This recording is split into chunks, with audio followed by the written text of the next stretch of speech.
कैसे हैं आप सभी लोग। आप सभी का स्वागत है अपने YouTube channel learn with focus पर। आज हम लोग पढ़ने वाले हैं क्लास 10 की मैथ का उसके के पार्ट का अगला भाग। प्रश्नावली कौन सी पढ़ेंगे? 6.2 लिख दो कि प्रश्नावली कौन सी पढ़ेंगे हम लोग? 6.2। प्रश्नावली हमारी रहेगी 6.2 और उसके पहले की कुछ प्रमेय हैं, हम लोग उनको सॉल्व करेंगे। प्रमेय सॉल्व करने से ये रहेगा कि आप आसानी से सवालों को लगा लेंगे और उनको समझ सकेंगे कि वो कह क्या रहे हैं।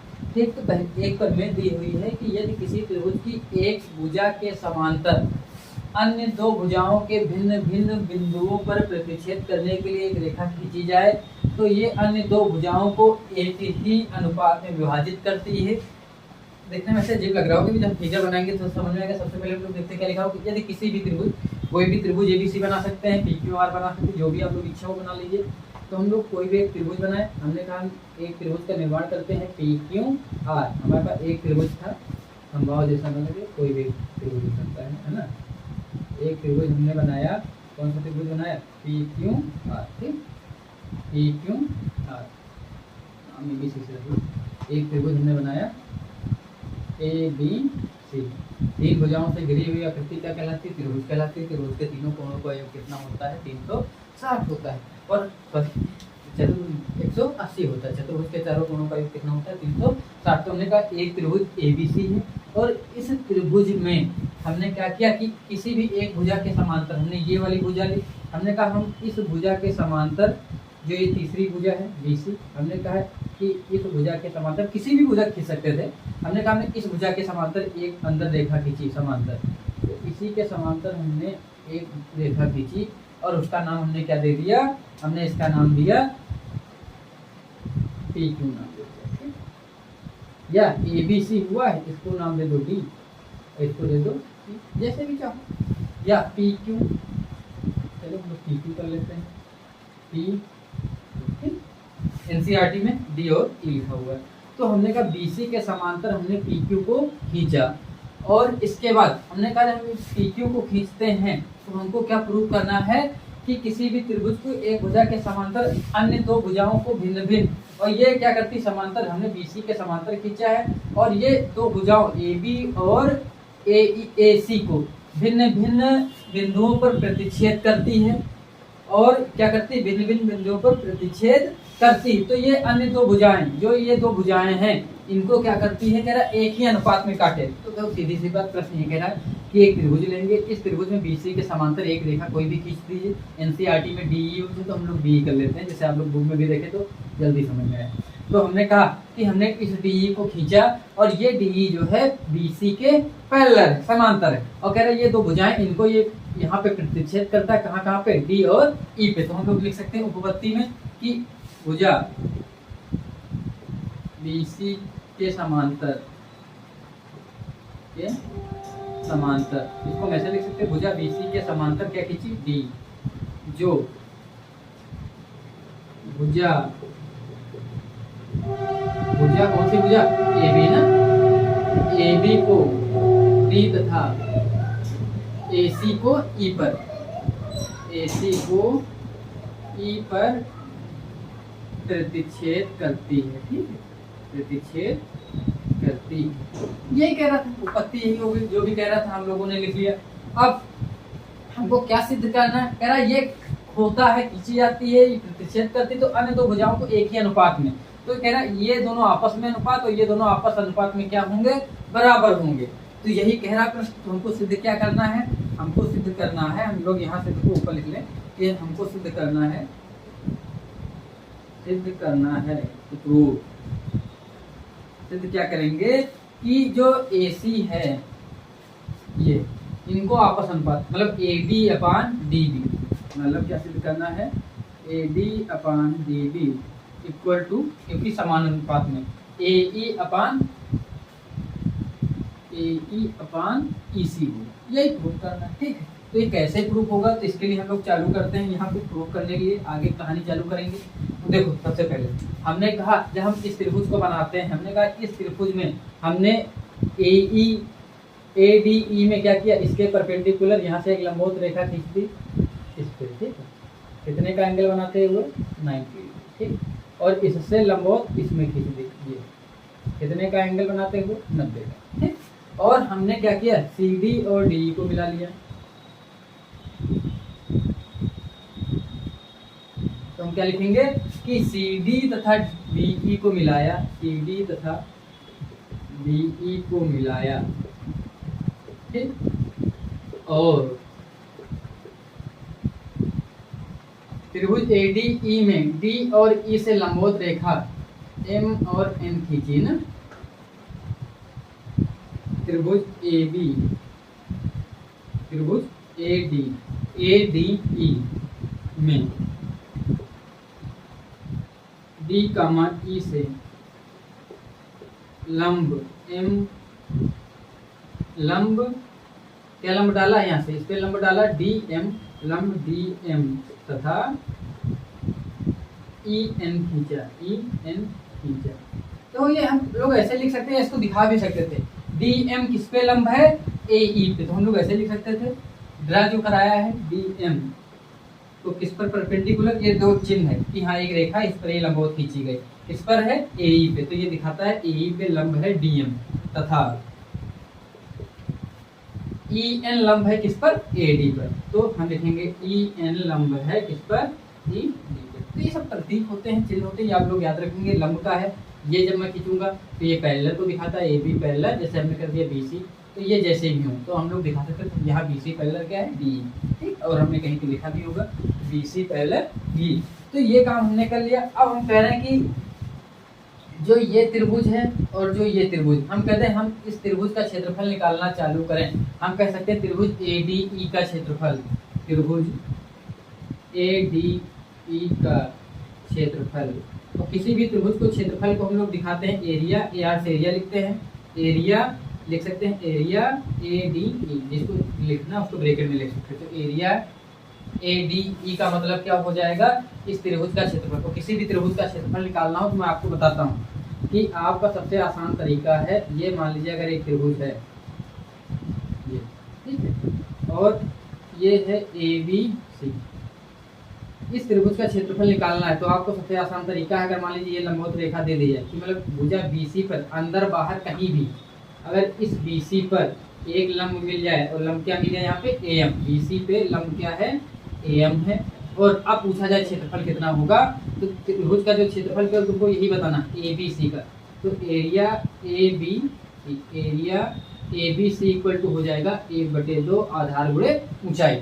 ऊंचाई कौन सी होती, लंबवत ऊंचाई ली जाती, ये वाली ऊंचाई नहीं लेंगे। कौन सी ऊंचाई ली जाती, लंबवत, है ना, परपेंडिकुलर। और यहाँ पे परपेंडिकुलर क्या है, तो हम आधार क्या है, आधार BC है, और परपेंडिकुलर ऊंचाई क्या है, AM।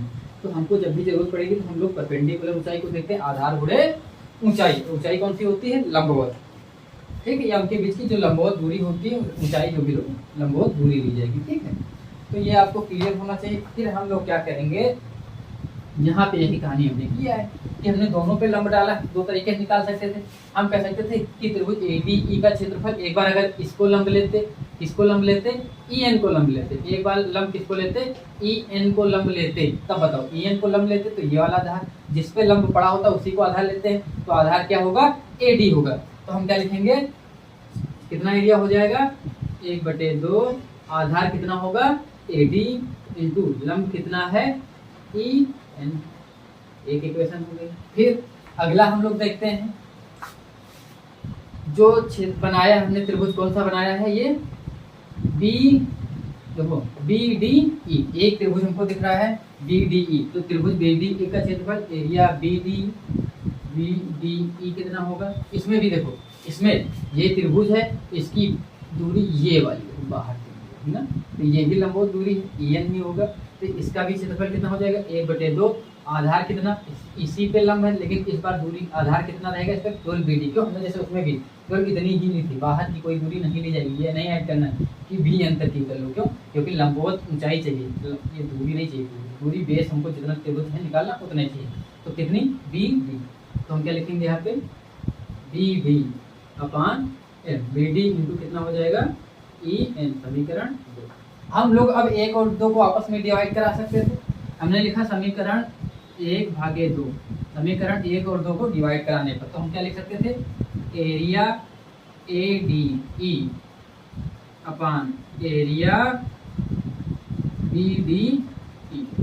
और जब हम इन दोनों को डिवाइड कराते हैं तो हम लोग देखेंगे क्या कि 1/2 से 1/2 कट जाएगा, EN से EN कटेगा, बचे क्या आएगा AD अपान BD बचेगा। क्या बचेगा AD अपान BD बचेगा। ठीक, देखो काटोगे ये कटेगा, EN कटेगा, AD अपान BD बचेगा। ठीक, तो ये हो गया हमारा समीकरण 3।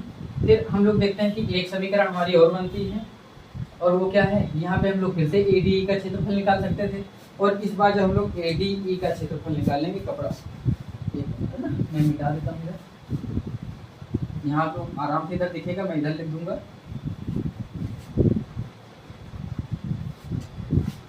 ADE का फिर से क्षेत्रफल निकाल लें, एरिया ऑफ ADE। इस बार आधार को कौन सा ले लेंगे, हमने कहा DM को लंब डाला तो ये आधार लेंगे AM, आधार क्या लेंगे A। तो 1/2 आधार कितना होगा AE होगा, लंब कितना डाला है इसमें हमने DM डाला। ठीक, समीकरण कौन सी हो गई 4 हो गई। फिर हमको ये वाला क्षेत्रफल हमने कहा एक त्रिभुज ये भी बन रहा था, कौन सा बन रहा था त्रिभुज, इसका क्या नाम है, नाम रख सकते हैं CED या DEC, जैसा भी आप रखना चाहें तो हम लोग लिख लें त्रिभुज CED, एरिया त्रिभुज CE। ठीक, 1/2। अब इस पर बाहर पे हमने बाहर लंब डाला हुआ, कितना डाला हुआ है DM। कंफ्यूज नहीं होना है आप लोग को, ये त्रिभुज इतना निकालना है, लेकिन देखो मैं इसी को ऐसे बनाता हूँ। ठीक,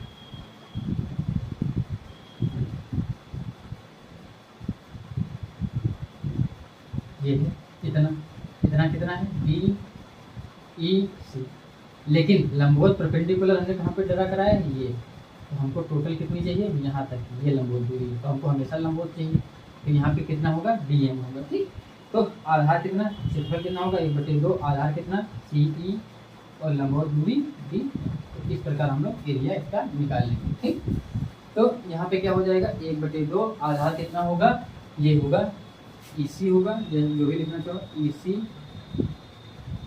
इंटू ये दूरी कितनी है, सॉरी इस पे लंब कितना डाला है D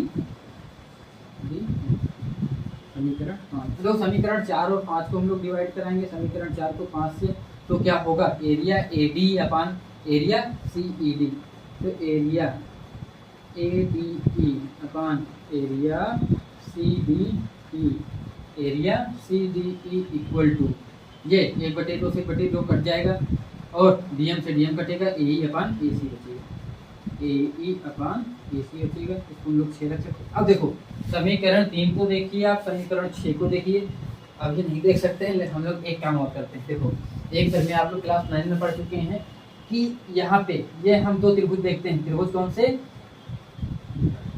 ये DDE और त्रिभुज CED। हम जो दो त्रिभुजों को देखते हैं तो इन दोनों को हमका आधार एक नजर आता है, यहाँ भी इस त्रिभुज का भी आधार DE है, इस त्रिभुज का भी आधार DE है, और ये दोनों के आधार एक ही हैं और ये संगत कोण बने हुए हैं। और जब हम इसको प्रूव कराते हैं तो ये सर्वांगसम कोण सिद्ध हो जाएगा, और जिससे हमको क्या पता चल जाता है कि इस त्रिभुज का एरिया इस त्रिभुज का एरिया का क्या है, बराबर है। एक ही आधार और दो संगत कोणों के बीच का बना कोण कितना होता है, मतलब आपस में इक्वल होता है। परिमेय दी हुई है और ये परिमेय चाहेंगे तो आप लोग को प्रूव करा देंगे। ठीक है, क्या लिखा हुआ है कि त्रिभुज BDE और त्रिभुज एक ही आधार और दो समांतर रेखाओं, कौन कौन सी समांतर रेखाएं BC और D, इनके बीच का बना कोण है। अर्थात देखो याद रखना चीज, मान लीजिए दो समांतर रेखाएं हैं, ऐसी समांतर रेखाएं होनी चाहिए, मान लीजिए PQ समांतर है और ये RS है। अब इनके बीच मान लीजिए कोई भी पॉइंट होता, हमने कहा ये निकालना। ठीक है, अब यहाँ पे कहा जाता कि ये आधार कितना है, आधार कितना होगा, यहाँ पे कहा जाता है ये वाला त्रिभुज PRS और यहाँ पे SQR दोनों कैसे होते, इनके एरिया इक्वल होते। क्यों, क्योंकि ये एक ही आधार पे बने हुए हैं और ये दोनों आपस में कैसी हैं, समांतर हैं। ठीक है, तो समलंब चतुर्भुज से आप लोग जब इसको प्रूव कराएंगे तो ये आराम से आ जाएगा, जब भी प्रमेय आएगी। हम लोग क्लास 9 में पढ़ चुके हैं और जो आप लोग अगर कहते हैं तो मैं इसको प्रूव करा दूंगा। ठीक है, तो इस प्रकार ये दोनों एरिया आपस में बराबर होंगे, तो हम क्या लिखेंगे कि त्रिभुज त्रिभुज त्रिभुज कौन कौन से त्रिभुज हैं, BDE त्रिभुज BDE और त्रिभुज CED एक ही आधार एवं समांतर रेखाओं ब्रैकेट में लिख लेना कौन कौन सी रेखाएं हैं, BC पैरेलल D के बीच के बने एरिया हैं, इसलिए ये दोनों आपस में कैसे होंगे, बराबर होंगे। तो हम लोग लिख सकते हैं क्या कि area BDE equal area CE, अर्थात CDE की हम लोग क्या लिख सकते हैं, BDE, और CDE की जगह हम लोग क्या लिखें, BDE। हम यहाँ पे लिखते हैं एरिया ADE इक्वल टू क्या, जो ये CDE है इसकी हम लोग क्या लिख देंगे, BDE, area BD equal to कितना, AE अपान AC। अब देखो यहाँ ध्यान से देखो, ADE अपान BD लिखा हुआ है, यहाँ भी वही लिखा हुआ है, तो ये दोनों आपस में कैसे होंगे, इक्वल। तो ये इक्वल इसके हो जाएगा, तो AE अपान EC किसके इक्वल होगा, AD अपान BD के। तो हम लोग इन दोनों की तुलना कराएंगे, समीकरण 3 एवं 7 की तुलना करने पर, ठीक देखें दिख रहा है कि नहीं, अभी दिख रहा है ना। तो समीकरण 3 एवं 7 की जब तुलना आप लोग कराएंगे तो आराम से देखिएगा, जब तुलना करा रहे हैं ये इसके इक्वल तो ये किसके इक्वल, इसके इक्वल, ठीक है। अर्थात AD upon BD equal to AE upon EC। तो यही प्रूव करना था, ठीक। क्या प्रूव करना था कि ये AD और DB, तो AD BD लिखो चाहे DB लिखो, पलट के भी आप लोग लिख सकते हो, कोई दिक्कत नहीं है, जैसे भी आप चाहें। तो यही प्रूव करना था कि ये और ये दोनों आपस को कैसे बांटते हैं, समान अनुपात में बांटते हैं, और ये इनको प्रूव करना था। अर्थात जब भी कोई त्रिभुज आपको ऐसा दे दिया जाए जिसमें क्या हो कि किसी तीसरी भुजा, मतलब तीसरी क्या तीन ही भुजा होती है, किसी भी भुजा के समांतर कोई रेखा खींची जाए तो वो क्या करती है, उनको समान जो जिन बिंदुओं पर प्रतिच्छेद करती है उनको वो समान अनुपात में बांटती है। यहाँ पे ये इनको प्रतिच्छेद कर रही थी और ये समान अनुपात में बांटती है। इससे हम लोग बहुत सारे सवाल लगाएंगे, इसलिए ये कराया गया। अब हम लोग इसको मिटाएंगे और इसके मिटाने के बाद अगले प्रमेय की ओर बढ़ेंगे, ठीक है। उन्होंने लिख लिया है आकृति 6.17 और 2 में DE पैरेलल BC, मतलब जो DE है ये किसके पैरेलल है, BC के समांतर है, और इसमें भी BC किसके समांतर है, DE के, मतलब DE जो है BC के समांतर है। तो कह रहा पहले में EC, पहले किसका मान, EC का, और दूसरे में किसका मान निकालना है, दूसरे में इस AD का मान निकालना, मतलब दूसरे में ये AD पूछा गया है और पहले में क्या पूछा गया है, पहले में पूछा गया है EC पूछा गया है, ये पूछा गया है, ठीक। तो देखो हम लोगों ने पहली प्रमेय यही पढ़ ली थी कि जब भी कोई रेखा त्रिभुज की किसी तीसरी रेखा के समांतर हो तो वो क्या करती है, जिन त्रिभुज की जिन दो भुजाओं को काटती है उनको क्या करती है, समान अनुपात में प्रतिच्छेदित करती है। समान अनुपात मतलब ये और इनका आपस में अनुपात क्या होगा, इक्वल होगा, जिसमें भी इसका और इसका अनुपात क्या होगा, इक्वल होगा, सीधी सी बात। तो हम लोग वही लगाएंगे, चाहे तो प्रमेय लिख के लगा सकते हैं या ऐसे लगा लेंगे। तो लिखेंगे AD upon DB equal to AE upon EC हो जाएगा हमारा।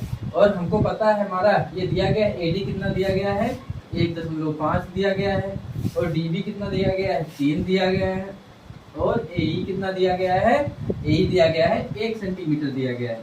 और फिर EC निकालना है तो हम लोग EC लिख लेंगे। अब बताओ 1.5 दूना 3 हो जाएगा, 2 को 1 से मल्टीप्लाई कराओगे 2 आएगा, तो EC बराबर कितना हो जाएगा, 2 सेंटीमीटर।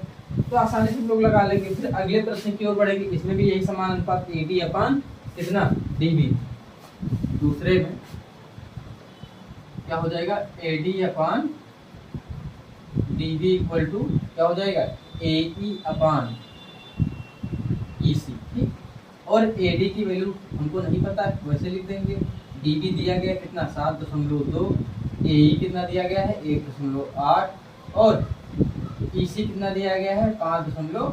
काटेंगे कितनी बार 18 3 54 3 बार जाएगा और 3 को काटोगे तो कितना आएगा 3 दूना 6 और 3 चौको 12। 2.4 को इधर मल्टीप्लाई कराओगे तो 1 बचा होगा तो कितना हो जाएगा 80 बराबर 2.4। ठीक, जो भी सेंटीमीटर में तो आप सेंटीमीटर लिखिए। तो ये प्रश्न मैं आशा करता हूँ आप आसानी से लगा लें। ऐसे कोई भी प्रश्न पूछे जाए तो इसमें आपको कोई कंफ्यूजन होने वाली नहीं। तो हमने एडी लगा लिया। फिर हमारे पास अगला प्रश्न है। अगला प्रश्न है कि किसी त्रिभुज PQR की भुजाओं PQ और PR पर क्रमशः, मैं मिटा दूं फिर,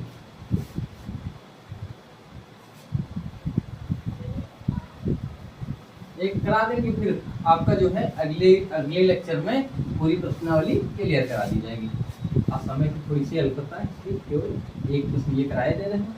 फिर अगले लेक्चर में ये पूरी प्रश्नावली आपकी समाप्त हो जाएगी और इसके बाद हम लोग प्रयास करेंगे कि डेली एक लेक्चर में अपनी एक प्रश्नावली तैयार रहे होती रहेगी। और आप लोग भी अभी से धीरे धीरे पढ़ते रहेंगे तो आने वाले समय में आपका एकदम बेस बहुत अच्छे से तैयार होगा, ये उम्मीद मैं कर सकता हूँ।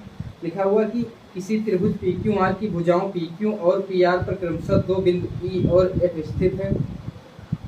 निम्नलिखित में से प्रत्येक स्थिति के लिए बताइए कि EF पैरेलल QR है। मतलब कह रहा है कि किसी त्रिभुज PQ, आपको साथ दिख रहा होगा, किसी त्रिभुज PQR की भुजाओं PQ और PR क्रमशः, PQ और PR क्रमशः, तो किसी त्रिभुज की भुजाओं हम लोग लिखेंगे ऐसे।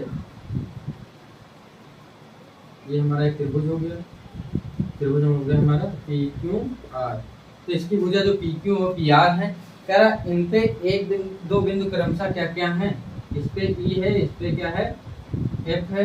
तो कह रहा है ये प्रत्येक दशा में आप ये बताइए कि जो ये EF है, ये EF पैरेलल QR है क्या। EF पैरेलल QR मतलब EF जो है ये QR के पैरेलल है कि नहीं है, यही पूछा गया है। ठीक है, तो देखो हर कंडीशन में दिया गया। पहली कंडीशन में क्या लिखा गया है, पहली कंडीशन में दिया गया है कि जो PE है 3.9 है, PE कितना है 3.9 है, PE है 3.9 सेंटीमीटर और EQ है हमारा 3 सेंटीमीटर। ठीक, और PF है 3.6। PF कितना है हमारा 3.6 सेंटीमीटर और FR दिया गया है 2.4 और FR है 2.4। ये सारा कुछ दिया गया है 2.4 सेंटीमीटर। तो इस स्थिति में ऐसा होगा कि नहीं होगा, तो हम लोग देखना चालू करेंगे। PE मतलब ये 3.9 हो गया, EQ ये दिया गया है 3 सेंटीमीटर। ठीक, और ये 3.6, PF कितना 3.6 और FR कितना 2.4। अब देखो हम लोग वही कह, अगर अनुपात में होंगे, अगर इनके अनुपात आपस में बराबर है तो हम कह देंगे कि हाँ ये इसके समांतर है, क्योंकि हम इसी प्रमेय को पढ़ चुके हैं। तो उस प्रमेय के हिसाब से हम लोग प्रयोग करके देखते हैं कि PE equal upon PQ equal to कितना PF अपान कितना FR होना चाहिए, हमने वही लिख दिया। अब हम लोग देखते हैं तो PE कितना 3.9/3 इक्वल टू 3.6 इक्वल टू 2.4 और हम काटते हैं तो हम देखते हैं इसका कितना है 1.3। इधर काटा कितना हो जाएगा 24 12 दूना 24 भारतीय 36। तो 1.3 इक्वल टू 2, इसको काटोगे तो कितना आएगा 1.5। तो ये नहीं आ रहा है, इसलिए हम कहेंगे पैरेलल नहीं। ठीक है, तो पहली स्थिति में तो हम क्या लिखेंगे डज नॉट इक्वल टू ना, देखो इक्वल टू नहीं। पहली स्थिति में EF पैरेलल QR नहीं होगा। ठीक, क्यों, क्योंकि ये अनुपात में आपस में बराबर नहीं है। फिर दूसरी स्थिति में अगले में एक और मैं कर, तीसरा आप लोग खुद लगा लीजिएगा। दूसरा कह रहा है PE बराबर 4 सेंटीमीटर। अगली बार PE कह रहा है ये, अगली बार ये कह रहा है 4 हो जाए, PF 3.6 हो जाए, PF ये वही रहना है, ये कितना रहना है 3.9। फिर QP 4.5, फिर क्यू ई 4.5 कह रहा है, ये फिर 4.5 हो जाए, और पी एफ 8 सेंटीमीटर रहे, पी एफ कितना रहे, ये 8 सेंटीमीटर रहे, और आर एफ 9 सेंटीमीटर रहे। ये जो आर एफ है तुम्हारा, ये कितना हो जाए, 9 सेंटीमीटर हो जाए। तो हम लोग आराम से वही चीज़ें लिखेंगे, यहाँ पे डाटा बदलना रहेगा। पहले कितना लिखना है, 4 लिखना है, दूसरे में कितना लिखना है, दूसरे में कितना 4.5 लिखना है, और तीसरे में कितना, ये कितना लिखना है, ये लिखना है 8 लिखना है, और ये कितना लिखना है, 9 लिखना है। अब हम इसमें देखेंगे ये आपस के अनुपात में बराबर है कि नहीं है। अगर बराबर है तो पहला होगा, नहीं है तो नहीं। ये आराम से हम लोग लिख लेते हैं कि 4/4.5 इक्वल टू 8/9 ना। तो हम लोग इसको भी काटेंगे, ऐसे 0 हो जाएगा, कितना हो जाएगा, 5 और 40, 5 9 45, तो 8/9 बराबर 8 किसके, 9 के। इसलिए हम कहेंगे ये इस स्थिति में P F parallel Q R होगा। ये आसानी से हो गया। और फिर इसी प्रकार आप लोग तीसरा फिर चेक कर लेंगे। फिर इसके बाद बाकी जो 8 सवाल बचे हुए हैं ये अगले लेक्चर में आपके करा दिए जाएंगे। तो आज की क्लास को हम लोग यही समाप्त कराते हैं। बाकी आप लोग प्रयास करते रहिए, जो आपको नहीं समझ में आए वो कमेंट बॉक्स में आप लोग सवाल डाल सकते हैं, और उसको अगले लेक्चर में आपका कराया जाएगा। ये तो इसी तरीके से आप लोग पढ़ते रहिए और बेहतर तरीके से अपनी तैयारी को बनाए रखिए। धीरे धीरे आपको सफलताएं मिलती रहेंगी। और हम लोग लेक्चर में बीच बीच में कभी कभी शायरी भी लिख देते हैं, थंबनेल में भी आपको शायरी नजर आती, जो मैं आशा करता हूँ जो आपको मोटिवेट भी करता रहेगा। तो आज की क्लास को हम लोग आप करते हैं, फिर नेक्स्ट क्लास में प्रश्नावली को हम लोग पूरी समाप्त करा। ठीक है, सभी को धन्यवाद, फिर रात्रि।